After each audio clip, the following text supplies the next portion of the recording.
Monsieur le ministre, votre là en voisin, Père Jean-Marie Le Guen, Monsieur le Président de la Commission des Affaires culturelles, Mesdames et Messieurs les parlementaires et les élus, Madame la Présidente du Conseil d'administration, Madame la Directrice, Madame la Présidente de la Fondation Cantor, Mesdames et Messieurs les mécènes, Mesdames et Messieurs, nous pouvons dire toujours qu'il n'y a pas de petite inauguration.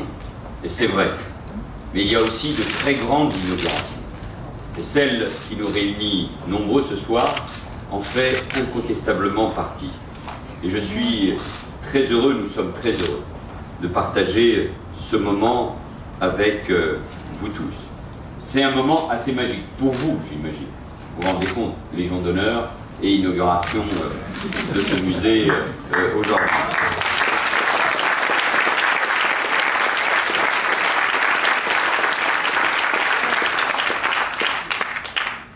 C'était difficile de passer un communiqué. C'est un moment magique qui nous fait revenir surtout au fondement de ce que nous sommes, de ce qui nous émeut, et c'est ce que vous avez souhaité pour ce musée rénové. Un geste, un visage et leur représentation, l'alchimie profonde entre la forme et la vérité intérieure. Et c'est ce qui caractérise l'œuvre d'Auguste Rodin. Rodin, je vais essayer d'en parler, pardon, c'est une justesse des mouvements, un élancement des silhouettes dans l'épaisseur de la matière brute. Et nous le retrouvons dans toutes ces œuvres que nous connaissions, comme dans toutes celles qui sont désormais rendues à la connaissance du public. C'est, vous le savez, nous le disions tout à l'heure, une sculpture nourrie d'influences antiques, bien sûr, avec Phidias, d'influence de la Renaissance avec Michel-Ange. Et pourtant, c'est une sculpture qui fait résolument son entrée dans la modernité. C'était vrai au XXe siècle, et c'est ça qui est extraordinaire, c'est toujours vrai au XXIe siècle. Une entrée qui ne fut pas de tout repos, 3 fois recalée aux Beaux-Arts. Là, je parle de Rodin, je ne parle plus de vous. Réussissant l'épreuve de dessin, mais échouant à celle de la sculpture. Refusée au salon de 1864, comme l'avait été l'année d'avant Cézanne ou Manet, pour son déjeuner sur l'Aisne. Je ne sais pas qui était ministre de la Culture à l'époque. La Revue des Deux Mondes, en un mot, la critique, elle a changé depuis, parlait de farce et de grotesque. En effet, comme les paysagistes qui devaient devenir les impressionnistes, Rodin bousculait avec force les codes de ce que devait être la sculpture. Et à une vision conventionnelle de ce que les choses devaient être, de ce qu'il était admis qu'elles soient, Rodin opposait résolument, comme d'autres qui seront ses amis, sa vision. Sa vision, c'est-à-dire ce que les choses étaient vraiment. Je pense par exemple aux bourgeois de Calais. Les commanditaires imaginaient 6 héros qui avaient sacrifié leur vie pour leur cité. Mais ce que Rodin représente, ce sont 6 hommes en proie à l'angoisse face à la mort. Et malgré la commande, Rodin impose donc sa vision, son thème. De même, quand il s'est agi de représenter Balzac, nul artifice, nulle posture, mais une masse, ce visage presque informe.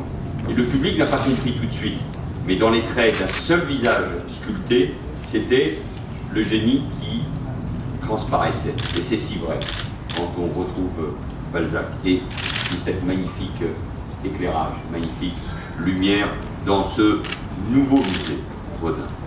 Malgré la commande, donc, Rodin impose son style.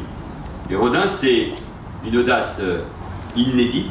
C'est pour ça que, vous le rappeliez tout à l'heure, que j'y suis venu souvent avec mes enfants, mais avant avec mon père, et que j'ai vécu avec cet amour de la sculpture, de Rodin, de Mayol, de Gargaillot, parce que la sculpture est sans doute un art unique qu'on connaît mal en France, finalement, et j'imagine que le musée Rodin va permettre de le découvrir encore davantage.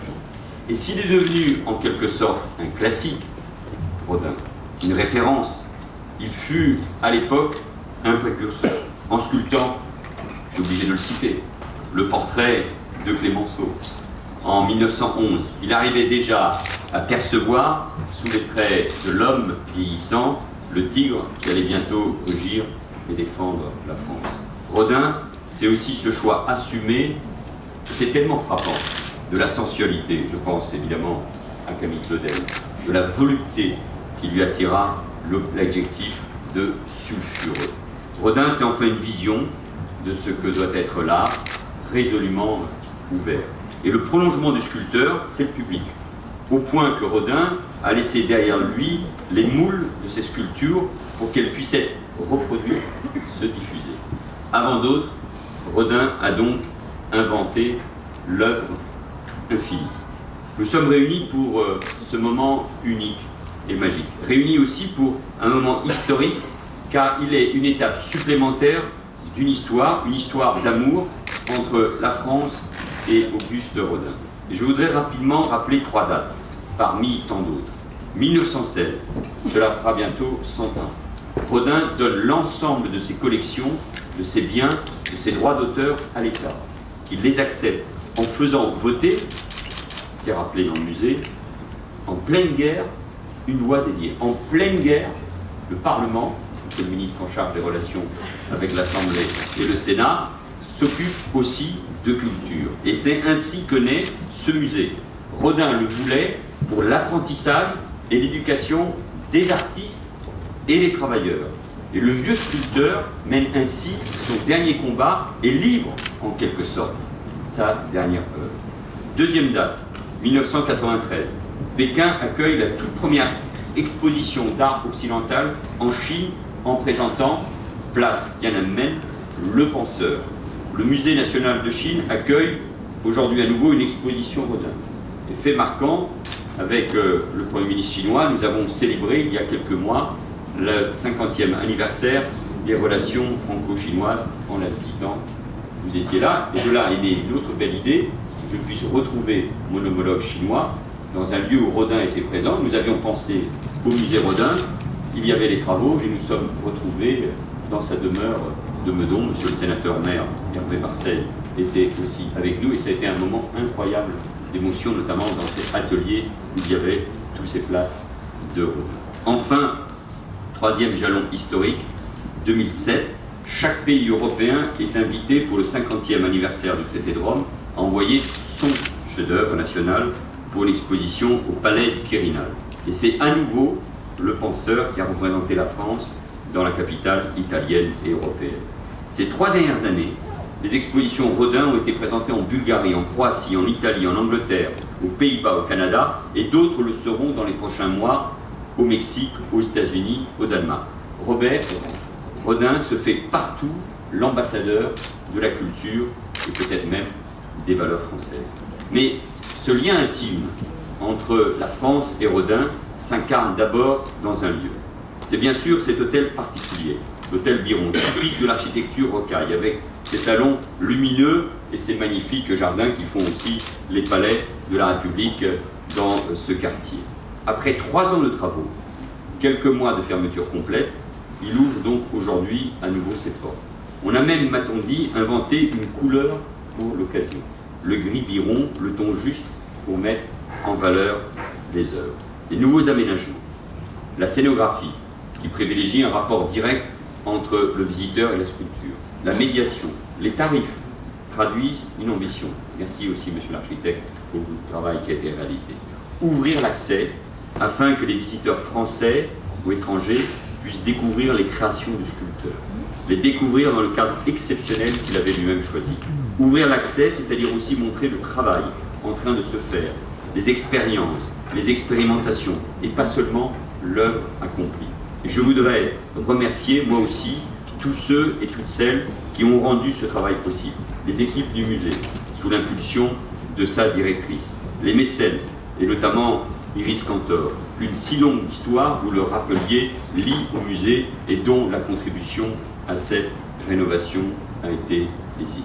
Il faut des mécènes, mais alors des mécènes qui aiment l'œuvre, c'est évidemment encore mieux. L'État a également bien sûr participé au financement de ces travaux, qui s'inscrivent pleinement dans notre politique culturelle.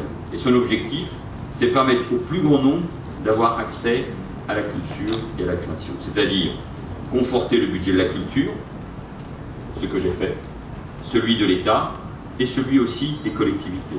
C'est-à-dire introduire enfin l'enseignement artistique et culturel à l'école. Il faut poursuivre sous le regard vigilant de Jack Lang. C'est-à-dire faire en sorte que les lieux de culture adaptent leurs horaires, c'est votre projet Madame la Ministre, au rythme de vie du public.